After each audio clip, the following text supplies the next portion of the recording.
This client brought me an old factory-made mirror already in its frame and gave me a challenge to build a custom dressing cabinet around it. And there was one more condition. I had to build the entire cabinet using just one board. So let's see how this one turned out.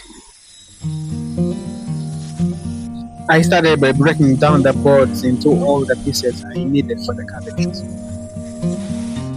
Once everything was cut to size, I began assembling the main structure using screws and metal brackets to make sure it was strong and sturdy. After that, I attached a long back panel. This would later become the mounting point for the hidden shelves. Then it was time to work on the drawers. As usual, I placed in the drawer slides first and then the side pieces. From there, I measured the remaining gap and the exact size I needed for the front and the back. This is a simple trick, but it makes getting a perfect drawer fit much easier. The mirror shelf wasn't needed in this section, so I removed it and then added a back panel to close off the drawer area. Next, I used an S-roller bit to shape the drawer fronts and the pieces that will become the decorative moldings at the bottom. With that done, I moved on to the hidden shelf where the mirror would eventually be mounted.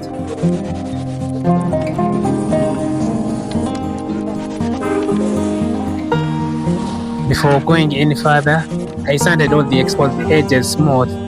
Instead of using edge painting, I decided to paint the edges. It's more affordable and it is much easier to work with using the tools I have. But during the build, the layout changed slightly from the original plan. I decided to add another storage cabinet to the side to give the client some extra storage space. I also added side guards to the top so items wouldn't easily fall off. Next, I installed the decorative moldings at the bottom and secured it firmly with the screws. Then I installed the rollers to make sure everything would move smoothly. Now it was time to tackle the drawers. The drawer slide had to be installed carefully because even a small mistake here can affect how the drawer operates. I started with the lower drawer, carefully aligning everything before moving on to the upper drawer. After taking my time with the adjustment, everything finally came together perfectly. Then I installed the door.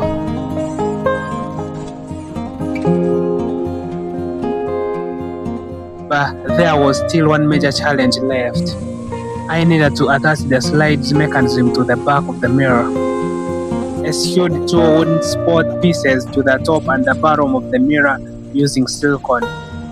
And this part required patience because it had to give the silicone enough time to fully set before putting any weight on it.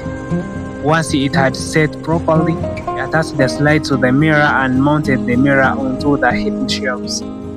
At this point, I tested everything to make sure the mirror was moving smoothly and the mechanism was working properly. Once I was satisfied with the results, I removed the mirror and permanently mounted the hidden shelves onto the long back panel of the dresser.